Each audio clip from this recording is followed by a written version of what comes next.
صباح الفل. في الفيديو اللي فات حكيت لكم على رحلتي في الحصول على رخصة السواقة الفرنسية، وحكيت لكم على صعوبة الامتحانات النظري والعملي علشان تقدر في الآخر تاخد رخصة السواقة هنا في فرنسا. ووعدتكم إن أنا هعمل سلسلة حلقات إن شاء الله تكون مفيدة لكل الناس علشان نقدر بالظبط نعرف إيه هي طرق القيادة الآمنة والقواعد والإرشادات المرورية المفروض نلتزم بيها ونمشي عليها. وحددت شوية مواضيع ودي اللي هي هنحاول بيها نقلل الحوادث اللي بتحصل على الطرق، ونقلل بيها عدد الإصابات المهول اللي بيحصل بسبب حوادث السيارات كل سنة.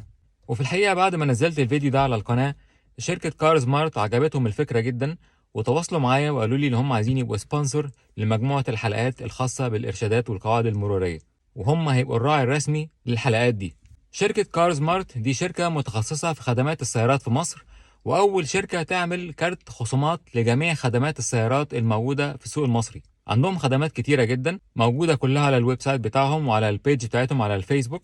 هحط لكم اللينك بتاعهم في التعليقات عشان تقدروا تدخلوا عليها وتستفيدوا من كل الخدمات اللي بيقدموها كار سمارت. وفي كمان مفاجأة جميلة جدا لكل متابعين قناة موتوري، ليهم خصم 50% على الاشتراك في كارت الخصومات بتاع كار سمارت.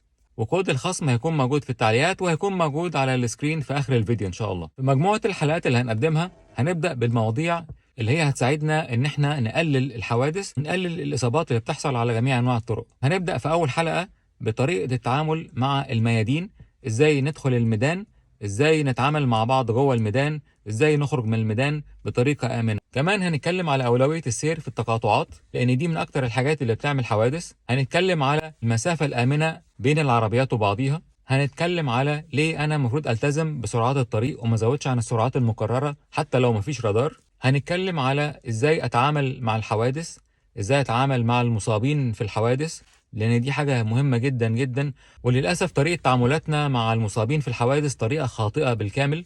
فلازم نعرف بالظبط لما الاقي حادثة قدامي وفيها مصابين اقدر اساعدهم ازاي لغاية ما تيجي عربية الاسعاف وتنقذهم. هنتكلم على كل وسائل الامان في العربية. هنتكلم على التعامل مع الصعوبات اللي بتقابلنا على الطرق زي الشبورة، الامطار، التلج لو في دولة فيها تلج. هنتكلم على كل انواع الاشارات واللوحات والارشادات المرورية، والهدف ان احنا نعمل وعي وثقافة مرورية علشان في الاخر نقدر كلنا نسوق بطريقة امنة على كل انواع الطرق. تابعونا على قناة موتوري على يوتيوب، فيسبوك، انستجرام، تيك توك، واخيرا سناب شات.